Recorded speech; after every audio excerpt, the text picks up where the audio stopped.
Hey everyone, welcome to the third episode of the House of Dev podcast in season 2 from Austin, Texas. Raphael Colantonio, what's up, Raph? Hi, what's up, Peter? My name is Peter Salnikov, and these are our special guests from Chicago, Illinois, Dani Lalonders, and her colleague, Kevin, the devs from Veritable Joy Studios. Hey guys, glad to see you. Thanks for joining us. You are entering the House of the Dev. So, you just finished the production of your debut title. The game is called Validate, and it's about to release this fall. Am I right? Yeah, it releases next month. We're very excited. Gotta be dead tired. Yeah. Yeah, we're exhausted. That's why planning this was just a whole thing, but we finally made it here. How long did it take? We've been in production, official production, since 2020. We've had a lot of phases through production, but we finally figured it out 2020, 2021, and we finished this month. All right. And how many people do you have? About 24 people on the team, I'm pretty sure. Yeah. It's a huge team. Yeah. Cool. Congratulations for shipping something. It's so hard to ship anything. Yeah. We live and we learn. Especially when it's your first title. Mm-hmm. Yeah. Are you happy with it? Yeah. I have no complaints. I'm actually incredibly proud of our team, just everything we've done. It's just we've been through so much, and just to keep going, it's just a whole thing. I'm just feeling like a proud mom here. So Dani is the lead producer and community manager for Veritable Joy, and Kevin is also a multi-class character. We're talking about the combination of musician and writer. Am I right, Kevin? Musician, writer, and not on this build, but I used to do a little bit of the programming and the design stuff too. Some stuff. A little bit too much stuff. Yeah. The fact that exactly you were invited is not just a coincidence or some sort of Twitter friendship affair. This time we would like to discuss the community work, the values that the devs bring up with their games and social activities, and the core audience, which can be hard to find if you're making something original, and especially if it's your first game. And I think that Validate is a great example of all these things, since it's not just another military shooter or a high fantasy RPG. It's a dating sim, comfortable for someone, but maybe provocative for others. So let's start with that, defining your core audience. It's a very important stage, and I'm sure not every game developer is able to answer the question, who exactly do you make your game for, right away? Imagining your end user, constantly thinking about their long-term interests and finding those with the same views as yours. Can you please tell us about that, how you chose your path, and what difficulties have you seen at the start? Well, so we originally wanted to just make a game for our friends of friends, and then Validate got really big. We kind of shifted our focus to really just appeal to people of color, particularly queer people of color, because that's kind of just our whole game, a bunch of queer people of color. Our main audience is really them, mainly BIPOC, Black, Indigenous people of color. But it's just anyone can really enjoy Validate, because sure, we are making this game for queer people of color who've never really seen themselves in games before, but it's gone way beyond that. Everyone likes Validate, and we can't just say, oh, we are making this game for this. We're making it for everyone who wants to play our game. Yeah, I also think it helps that even before think about an audience, a lot of this came down to us sitting down and going, what would be a game that we like?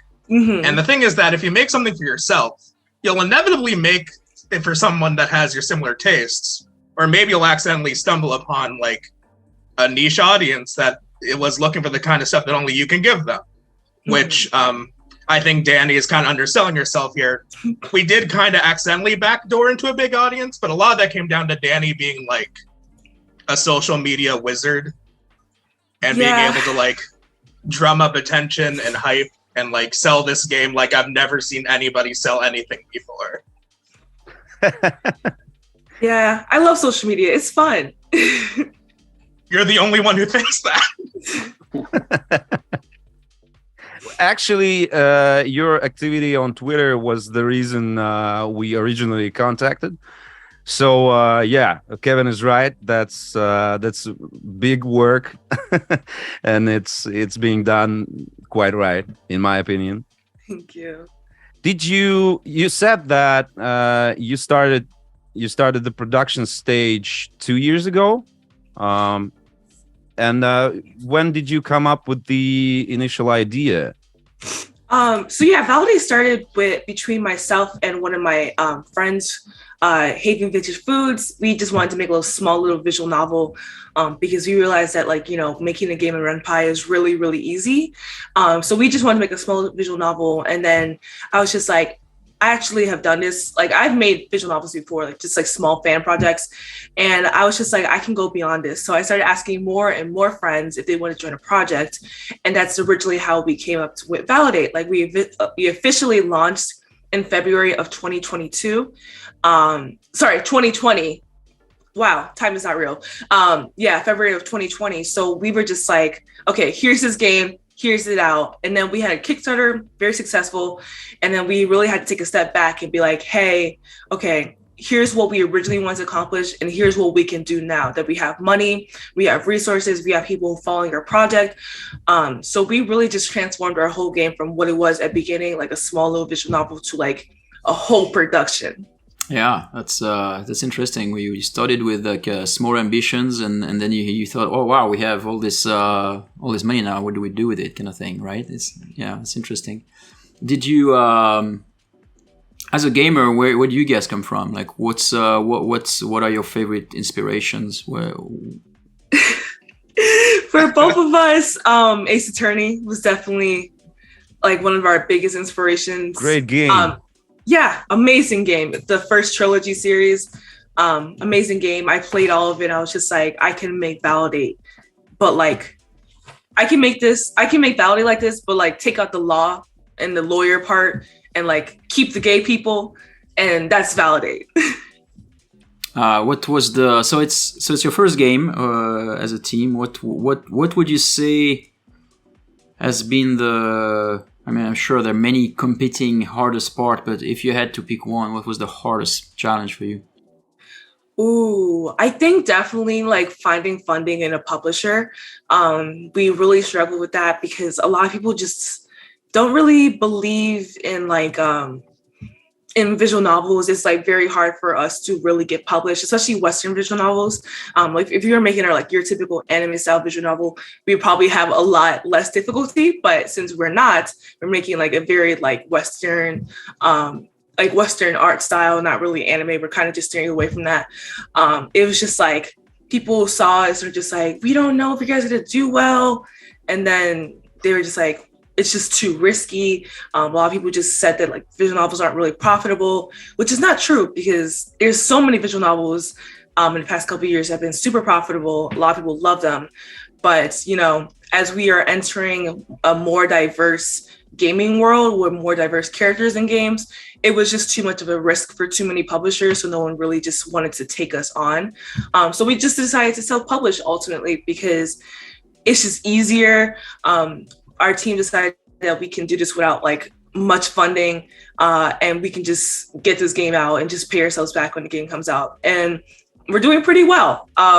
We're projected to oversell our initial budget, so things are great. Here's a little story. For 3 years straight, we held a contest for game developers, and while we were focusing on the production and accounting part, the promotion has been done by a third-party agency. And one day, I saw the list of outlets for promotion of the event, and one particular outlet, infamous for their UGC, was not on that list. But that outlet actually had a lot of real devs among its readers, so it could be pretty useful if worked right. When I asked the agency, why did you ignore that website, they were like, oh, the users will just sling shit in the faces of the devs. Well, in my opinion, if you do something creative publicly, you will inevitably get a fistful of shit in your face at some point, one way or another. So that's the last thing to be afraid of, since it happens to pretty much everyone. And if you're scared of some random asshole on the internet, you should probably think about changing your career path. I see random assholes like circling around Dani a lot. Like every evening I open up Twitter and I see some weird stuff going on. So how do you manage all that? Because it's a major part of work, like ignoring some haters or explaining something to some haters, expecting them to change and play on your side, become better persons. I don't know. What do you think on that? Haters, I don't know. I don't even like to refer to them as haters, just people who just are weird. Haters is just a short word for it, Weird weirdos. People. All right. Yeah. I don't know. I just try not to pay them, especially when it comes to Validate. I just don't really pay them no mind. Because it's just like, there's so much more support than there is hate, that it's just like, I don't want to give my attention to bad things if there's so many people who just want me to win.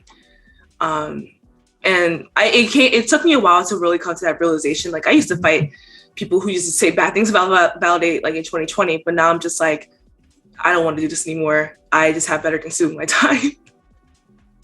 It also helps that our fans and like the people that are rooting for us are really funny and really nice, that even if we wanted to pay attention to the mean stuff that people are saying, it's really hard to, because everything else is a lot more vocal, a lot louder. Mm-hmm. We have a lot of fans put a lot of effort into, like, people are making jokes for us. Like, you scroll through the comments and people are just like making like videos or image edits. And like, I always thought it'd be like really hard to, when like a million people are saying something nice, then one person says something mean and you focus on the mean thing. For some reason, that just wasn't true with this project. Mm-hmm. It's really hard to focus on anything that isn't the positive. And then also, Validate fans kind of just do the fighting for us. Like, we don't have to say anything. Like, if someone says something racist or like really shitty in our comments, it's just the fans just jump them. So it's just like, and half the time it happens and I'm not even paying attention. Like, I look back and I see a whole argument in our mentions between fans and racists. And I'm like, whoa, what happened here? But I never get involved because it's just like, I don't want to. Like, I don't really care that much. But somehow it got to that point. It says a lot of about your work as a community lead. If your fans start to work their ways around the weirdos and racists and haters and solve problems themselves, but at the start you have to kind of point all the directions and lead people to right places. So how did it all begin? Can you tell us about that? So at first we just, I don't know. Like Kevin said, I'm just like a media master. We used to do this thing. Well, we still do, but like, when we first introduced our characters, we used to do this thing called Valley Meme, where it was just like memes of our characters that were really relatable towards, our players. And like, so people can really understand our players better. One thing that we really do well is that we also make fun of our own characters. Like, we poke fun of them, we make fun of their flaws and all that stuff, because when you make fun of flaws, like, fans see that and they're just like, oh, okay, this character is very flawed, and they're flawed in a very funny way. Like Malik, for example, he's this manager who works at Popeyes, and he's a bound cloud rapper. And like, his whole thing is that like, he's a straight guy, but like, he be kissing men at Popeyes. Like, it's just like those little jokes that fans really just love and they just make fun of. So every time we mention Malik, it's just like, oh, so is he still straight? Is he still beating the gay allegations? Like, just like fun stuff like that. We set the tone early. We didn't have to say like, this is what our game is. We just kind of started talking about it. We showed people, we made the jokes. And from that, people kind of sat down and said, oh, okay, we get this. You know, we didn't have to like set any like ground rules too often for like what is and isn't appropriate. We did it. We had to do it like once or twice, mostly because, you know, sometimes it's hard to like catch what our intentions are because we are funny people on the internet. But I think we did a very good job of just like showing people very early on what we are and what we stand for and what we want to give people, that like we haven't had to focus too much on like clarification and like, you know, tone setting after that. Do you think that in general it's more efficient to invest into community work than the press relations these days? I mean, from my experience, it's pretty hard to find a journalist who fits your needs, since huge outlets are more focused on AAA PS5 games that bring in more traffic. I mean, it's not their fault that the things for them just work this way.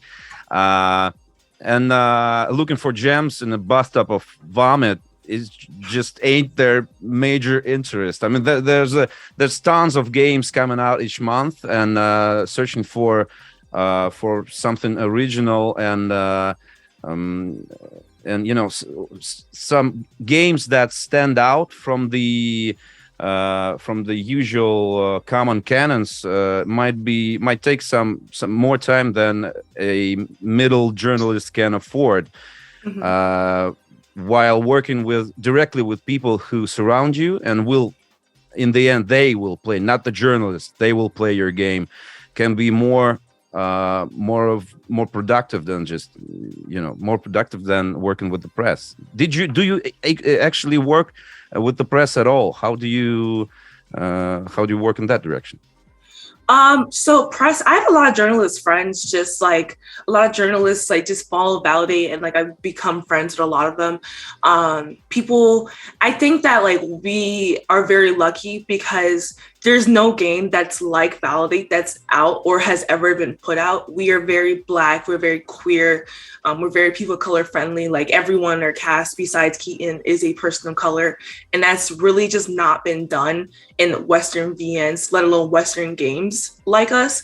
And it's just like we have such a diverse cast of characters that journalists automatically are drawn to us because we are so unique. It's like so different from them reporting on like, you know, a different AAA game every week. Nothing wrong with AAA. I love them very much, but it's just like when there's a game that's just unlike no other, it's very hard to not pay attention to that. So journalists definitely are on our side. Yes, community work definitely helps a lot and helps journalists find our things, because when people are retweeting our things, we have a lot of like engagement on Twitter when people are retweeting. Journalists are seeing it through osmosis, and it's just like they like community and journalists kind of work together in our favor. Yeah, and I think we can't undersell the whole idea of, you know, when you build up a community, eventually the journalists will come, right? No matter what, because once you have enough attention and eyes on you, eventually people will, you know, see that there is some kind of, you know, movement, some kind of zeitgeist going on. And then the journalists will be like, oh, okay, let's look into this. But I do think that community building is a very big and important part of it, right? Especially in the indie sphere, where the difference between a successful indie game and an unsuccessful indie game is entirely based off of like how many people are talking about it. Because when it comes down to it, the main advertising that works for games in general, but especially indie, is word of mouth. And I think that we have lucked out and also put a lot of effort into making a game that's worth talking about. I was gonna ask something about that. So it's gonna be a little bit of a hardball question. I'm under the impression that the axis of communication is more about the community and the target audience than the gameplay itself. So I'm curious about like disregard of what community I'm part of, or if I'm interested in it, or like do I identify, etc. What is it that the game offers on a game perspective, not like the protagonist, but like the gameplay, because I'm interested in games. I'm a gamer myself, and like So please send me the game as why would I want to play it? What's going to be fun in the mechanics for me? Well, we spent a long time on these mechanics, and it was something that we took a while to like solidify at the beginning. I would say that most of our meetings were for that. I think what makes Validate special in the visual novel dating sim genre is the idea of it not being a one-player avatar that is going on different dates with like a cast of characters. It is a game that's primarily about taking a set cast of characters and making them go on dates with each other, right? Mm-hmm. Oh. So from a gameplay perspective, Raphael what ends up happening I is can see that. yeah, Oh, you get to play as a character, dating other characters, and then eventually you're allowed to play as the character you're previously dating, which means that, sounds like Weird West, by the way. yeah, in dating sims, your entire like ability to progress and like do well is based off your understanding of the characters. So having the ability to literally step in any character's shoes and see from their perspective does like help feed back into the loop of like, the narrative side of this, which is, what's going on in people's heads versus how they interact with other people. It's a very like complex and interesting thing that Dani tapped into here. Very cool. Is it like mostly with a lot of branching pre-authored writing, or is it more like is there some sort of like more like almost like an AI, like a system that aggregates some variety of data and then compute some behaviors? It's branching. Yeah. Okay. We have a lot of very talented writers, and it felt like a waste to not let them fly off the handle with some pre-written paths. So you have probably more interesting flavor by authoring. You said something interesting before that about the community that draws attention of the press. That's I think that's very interesting, because usually the paradigm that still sits in the heads of many devs goes something like, first we get the funding, then we get the press attention, then we make trailers, then we work with the community, and then we release, and then we're happy and extremely rich. But with time, many games and many studios showed that this isn't exactly the necessary order of things happening. So can we talk about that? What is safe to to showcase through social media before you get the funding? Because I know that many publishers do not like games that were previously showed I don't know, wherever, on Twitter or Instagram, sometimes require a premiere on a huge event. Then they will provide some help for your project. So can we talk about this prejudice and the order of things happening? How did you experiment with it, or did you have some sort of manual or advice from someone how to do this? So basically we kind of just like I said, we're a first time team. None of us really just had some of us have former game experiences, but none of us had former game experience on the way that we do now. I'm a first time producer. I very much learned as I went. Definitely for my future titles, I will be a little more careful about them, because you're very right. A lot of publishers do not like when games are shown to the public before they see it. They would like to see the game first before it is shown to the public.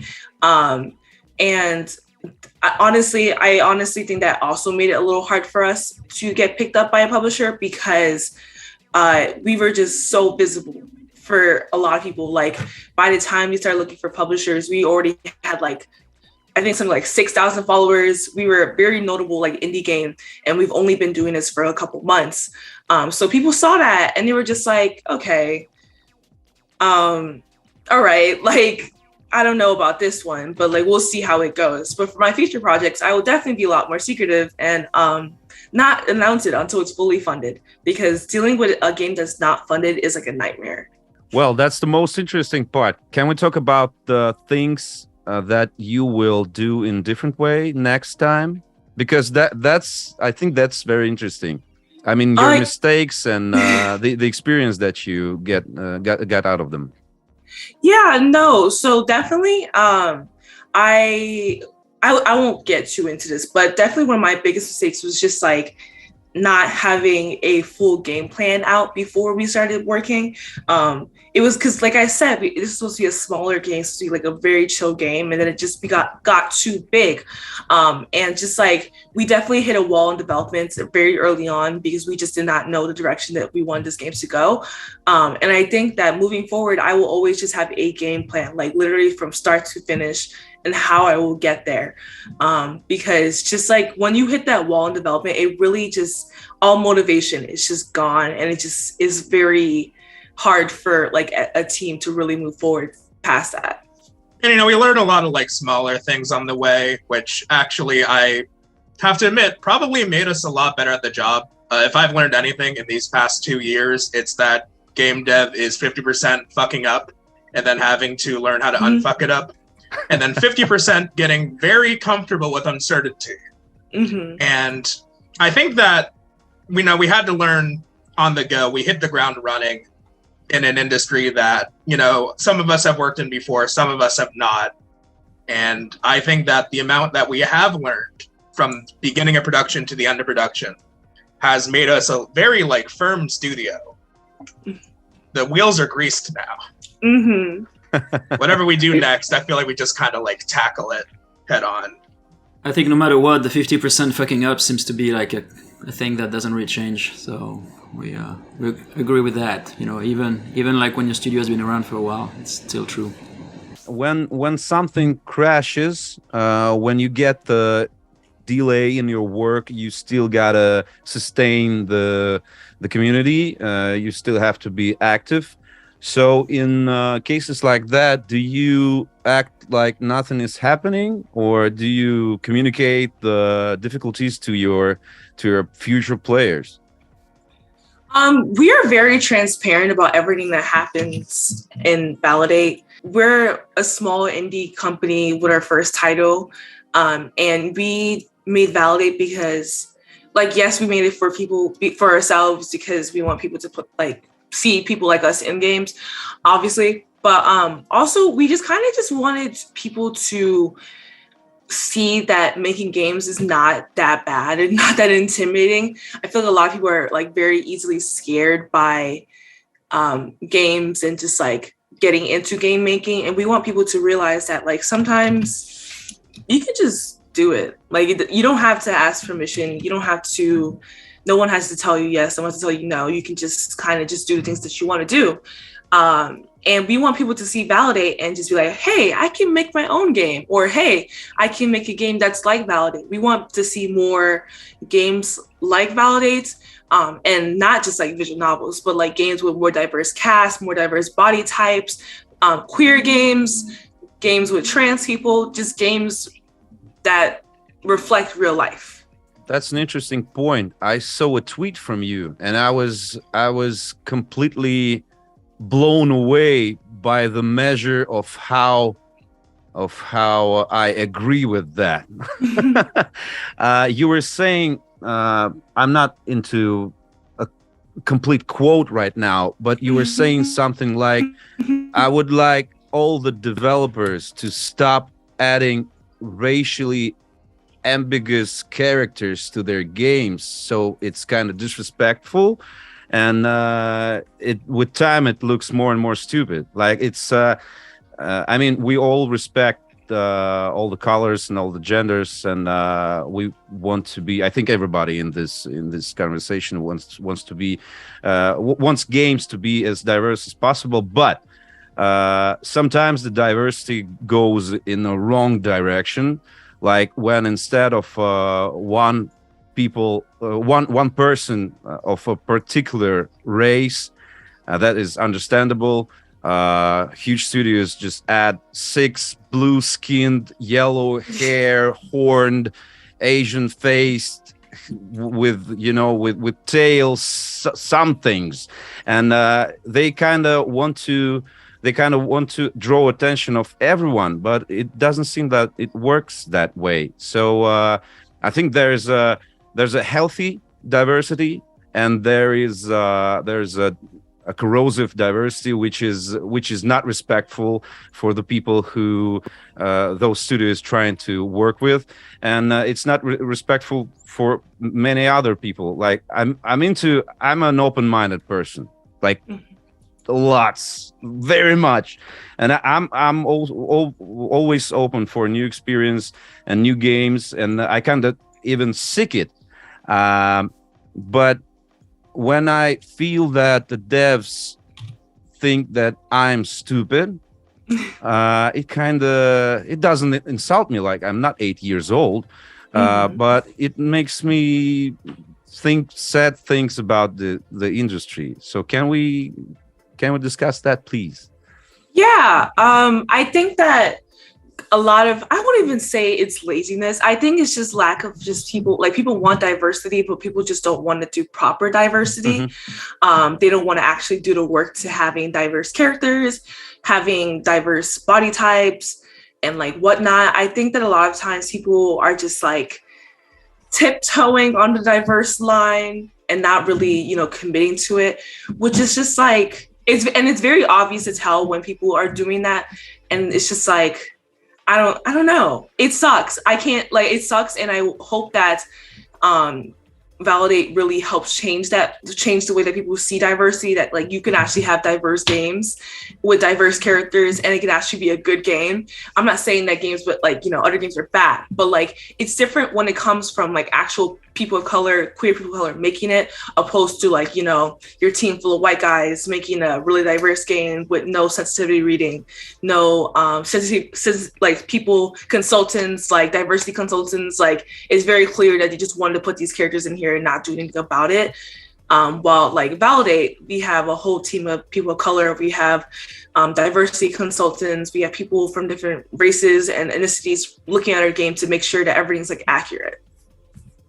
Yeah, it's from being a developer myself, having gone through a lot of those challenges. It's difficult because the risk is like to make sure you have a little bit of everything, right? Which is, I don't think is a great approach. Because then it does feel like what you're saying, like now it's make sure you check the boxes and that's not really something that I think is right. I think, but then on the opposite of that, we've ourselves consulted in the past on Weird West, and we were told, hey, you don't have this particular race.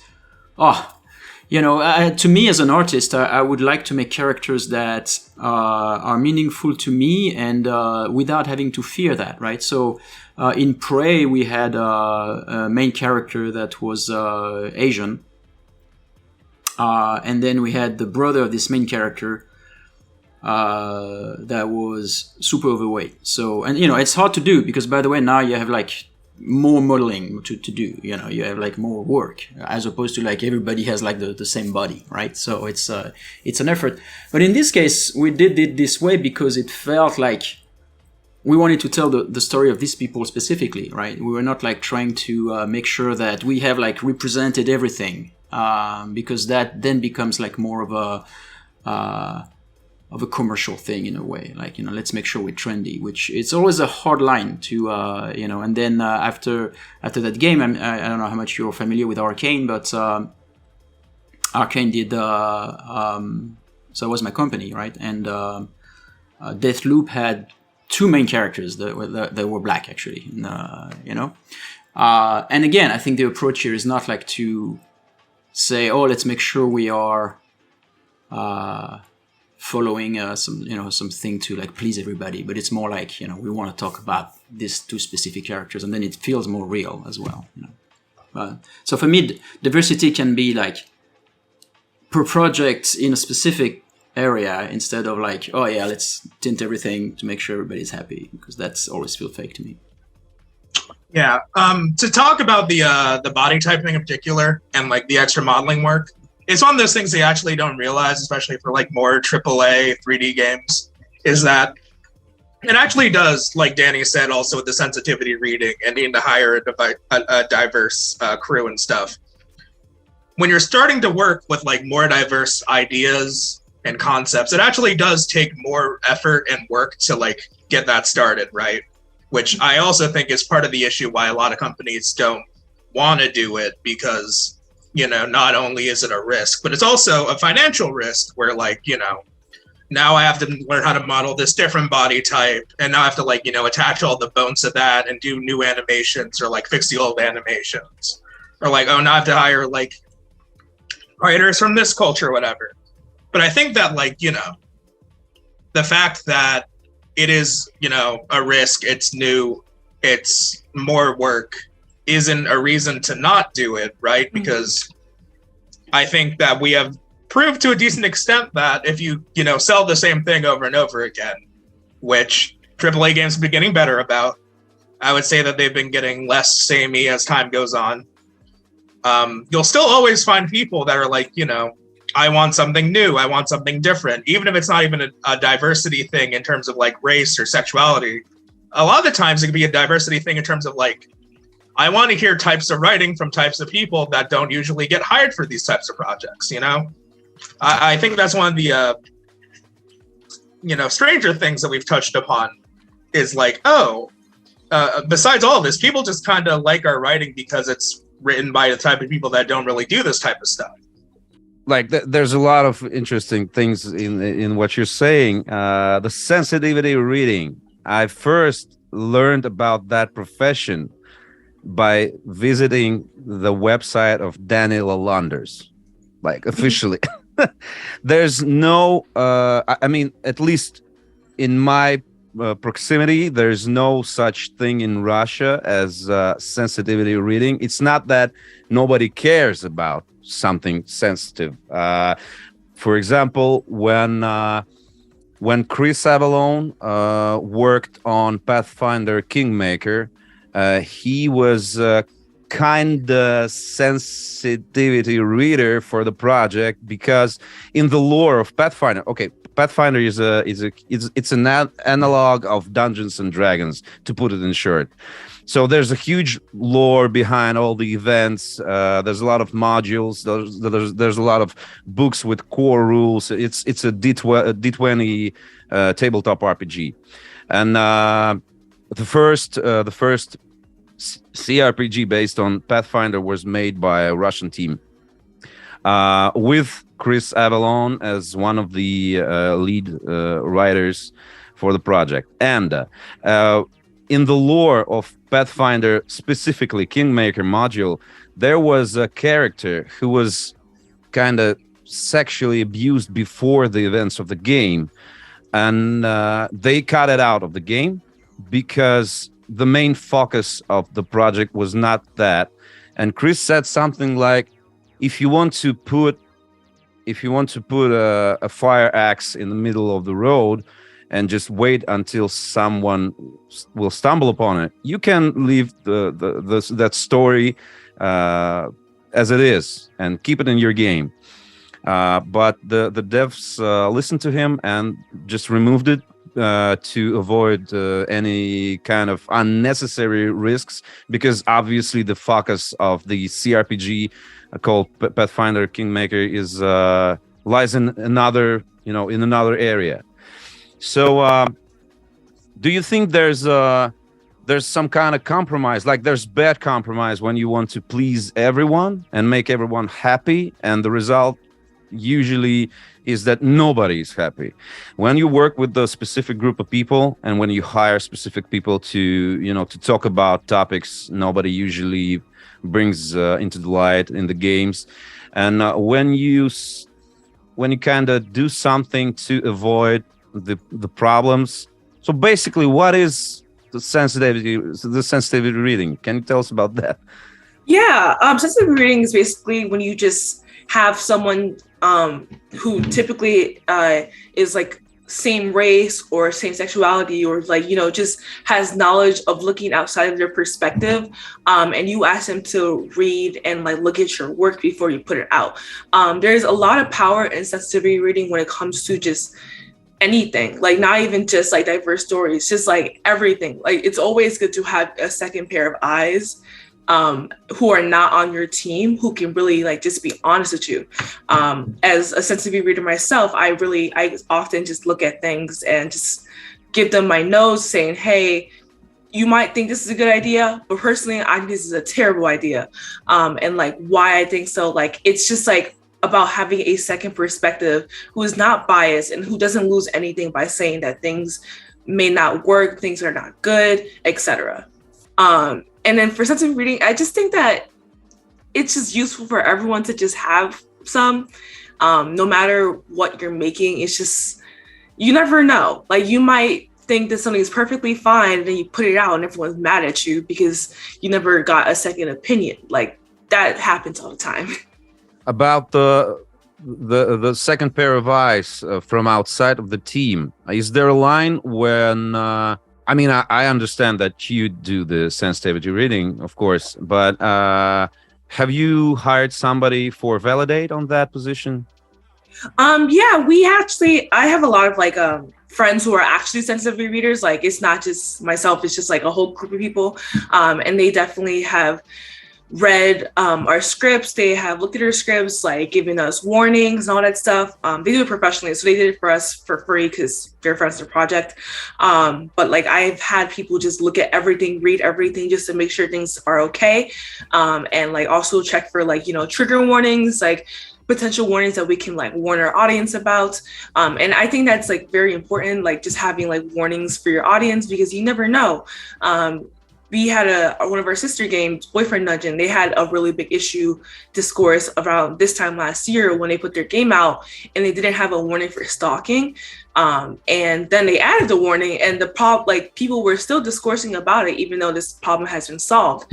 And just like, that can just be avoidable if like you had a sensitivity reader just like, you know, play your game, tell you, hey, this is how people may react to this. Here's how you can change that. Not blaming Boyfriend Dungeon by any means. I love the folks at Kid Fox so much. They're wonderful folks, very nice, make amazing games. But like, it's just like, you know, the little things that like some people just may not think about really can help you in the long run. Can you relate to this, Raph?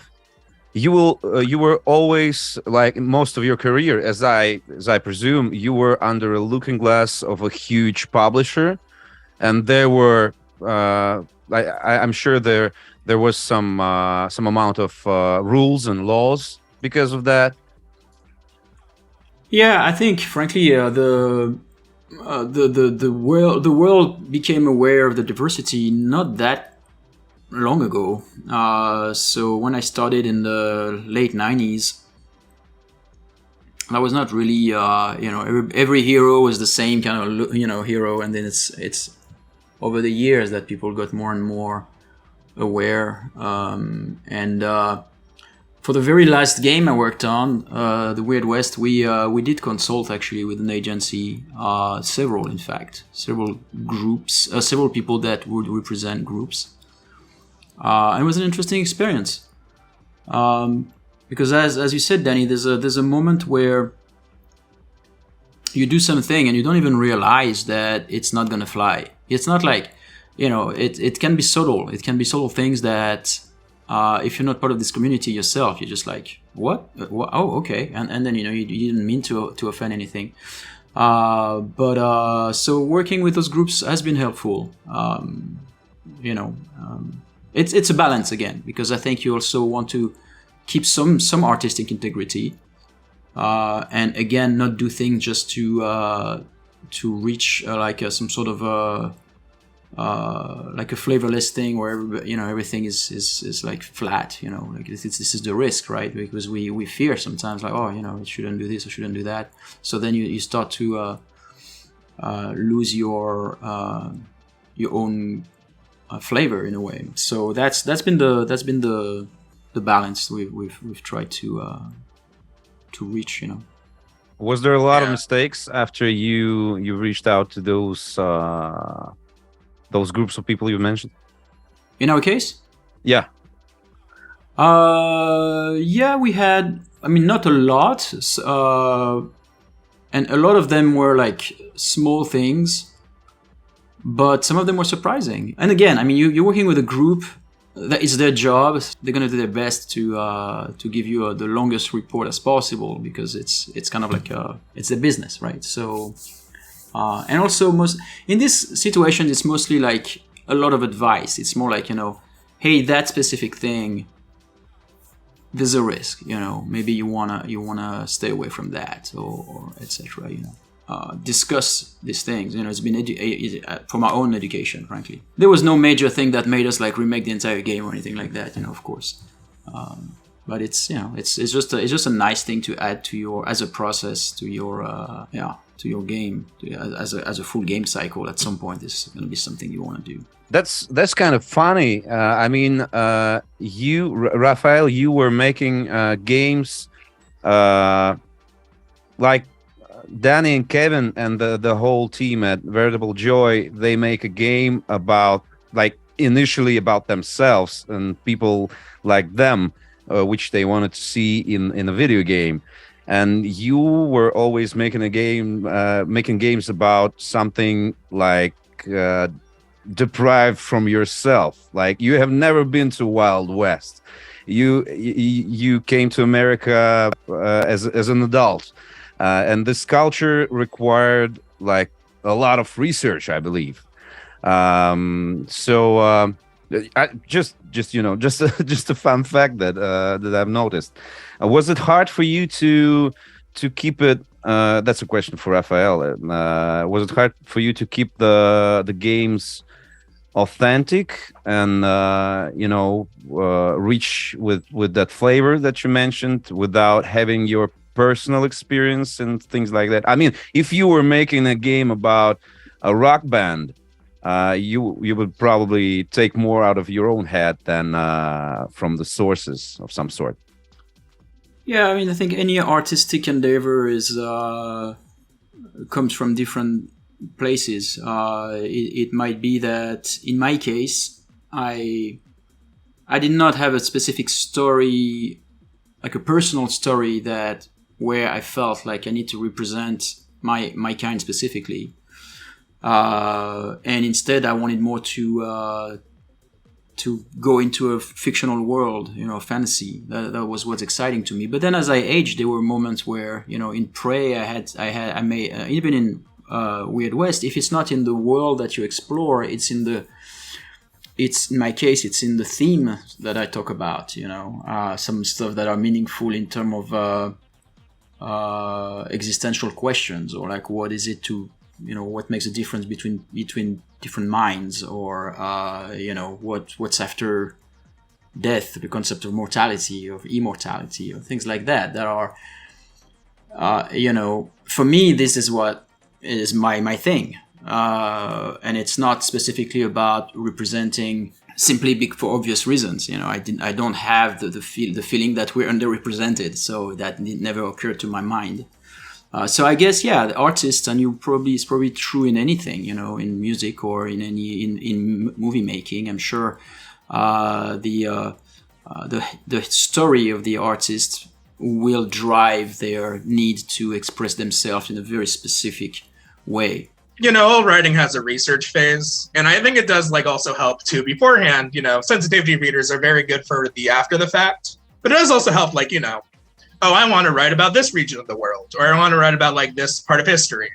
It does help to, you know, consult with an expert, right? Which it does help that we're a diverse team, that since we're making a game that's primarily about just kind of people in their 20s living their lives, there wasn't too much like expert opinions needed.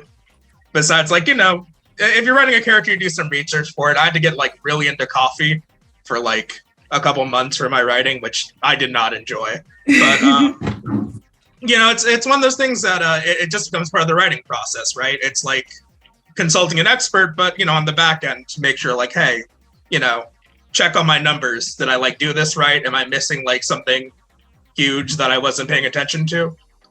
It's better, I think, if you think about it like that. It's not something that like you pay to, you know, yell at you for doing stuff wrong. And by the way, Raphael, after becoming an indie developer, you became more publicly active while developing Weird West. I mean, of course, one of the reasons is our podcast, like inevitable publicity. Yeah, but you, as it occurs to me, you started to do more community work yourself. So I think it's an interesting episode of your life, to put it that way, because after being a head of a huge AAA studio, you started to communicate on another level, and but you still kind of had that tail of your previous fame, and maybe some requirements from the audience. The people were waiting for something from you. Well, I mean, some of it is because I felt like it would help the studio, and some of it is because, yeah, I mean, when you're part of a big organization and there's a big publisher behind you and tons of lawyers, and they're a good target for to being attacked for anything you could say, and this world is often waiting for that. So things like Twitter, you might, whatever words you always take a risk, right? And so if you are part of a big organization, then that big organization is gonna look at every tweet, and so you feel like always under scrutiny. So it did feel good to be part of a small thing now. Like I'm independent, I can say whatever I want, and there's no bunch of lawyers behind saying like, oh, maybe you shouldn't have said this or that, or like make sure you never talk about this or that. Like plus being a musician, I have like pictures of me shirtless with my guitar, and like now I don't care. Just it doesn't matter. Nobody can tell me anything. But I mean, at the same time, it's still fairly. I'm a super introverted person, so I don't tweet much. It hasn't changed that much. But to your point, yeah, it's big. Some of it is, I think. Helps. It's a little bit of a personal release. It feels good sometimes, but also it helps. I think the social media. I mean, apparently Dani is big into social media. I'm not. Like maybe you should give me a few hints. I find it difficult. I don't know. Social media is fun for me because I just kind of don't let anything online bother me. I don't know. So much of online is just not real. In my mind, I just kind of just tune it out, because like it's just like the world is just so overwhelming sometimes that you just can't let everything bother you. So I kind of just do my own thing. I just tweet and log off. Okay, I was just saying that like Twitter is a very funny site if you just don't let it bother you, because there's so much in the world that's just terrible, awful. But if you just live your life and do what you need to do on that site, you will just have a good time. Yes, people try to argue with me, but I don't argue back. So I think that's heroic. That's a great skill. Requires a lot of guts. I mean, Yeah. I've been a journalist and full-time content creator for more than a decade, and I also happen to be a musician. And a year ago, I've started my own game dev studio. So I've got my ass kicked all over the internet, like a lot of times, crazy amount of times. And of course, my armor got thick and tough, but still there are some moments when some random asshole can deeply insult me or make me anxious or make me paranoid, because not because I'm a weak person, but because of how dedicated I am to my stuff. And when somebody breaks in and finds there's a lot of typical and default stuff going on, like you're like that, you're like this. I'm in a harmony with myself. I'm 35 years old. I'm good. Thank you, guys. Fuck off. But like once in a while, some shit face picks a lock. Somehow he finds a way to fucking get me, and then I finally I snap. How do you endure that? Is that just experience, or was it always like that for you? Personally, I mean, like I said earlier, I used to fight back, but now I'm just like, I don't care. I honestly just kind of just have a very supportive, like friend group. Like people will always just come to my defense because most of the time I'm not wrong about the things, and people who come for me are just like people who just don't have media literacy or critical thinking skills, and I just don't engage with that. If you can't have a proper conversation with me, we're just not going to talk. It also helps that we're youngins. We were born into this very mean internet social media age. Yeah, that's a good point. Yeah, and so we've been dealing with this for a long time. Like during our formative years, which time will tell how that affects our psyches when we're older. But for now, it at least made us pretty good at like separating the annoying wheat from the chaff, I guess. That's not how that's saying, guys, but you get the idea. I guess it also helps that most of the insults are towards our work and not necessarily us as individuals. Maybe Dani more, because I would say out of all of us, she is also the most online. Yeah, I'm the most visible. Yeah. I'm the most visible out of everyone, so... That is on purpose? So strange. Yeah, I just take it because I take the heat than anyone else on the team, because I know it doesn't bother me whatsoever. Like, I don't care. But like I know like in the past it's like bothered other people in the team, or like, you know, past employees. So it's just like I make sure to take all the heat and just hide all of it before anyone else sees it, because I really do care about my coworkers. Like, I understand this shit is really mentally draining, and I just don't want anything bad to like happen to them. Like I very much care about them. Like, we're all friends, and like I'd rather take the heat than let them deal with it. Yeah. So now that our time is running out, I would say that I would conclude that every studio needs a person who is able to take the heat. Yeah, pretty much. What you gonna do when Validate is out? Are you gonna leave the studio? Maybe you'll be available. No, honestly, I'm just gonna go work for other people. I just want to go write. Honestly, no more producing. It's enough. Once enough. I think producing and community management, it sounds crazy. I mean, I know a lot about community management, and now I'm producing a game for a year. Combining those, I don't know how your head is still, how you're still sane, actually. You know, I just chill, honestly. Yeah, so that's the general advice for everybody. Just chill, guys. Yeah, kudos for jumping in it. You know, getting the fundings, gathering a team, making a game, doing, you know, as you said, 50% of mistakes, and, you know, forcing through them and releasing something. It's so I wish you the best of luck, and I hope the game will be successful. Thank you. Thank you. Yeah, respect, guys. Thanks a lot for your time. It was awesome. I hope we will talk again in a while. See you on Twitter, Dani. Bye, guys. Thank you. Bye, guys. Bye. Thanks a lot. Bye.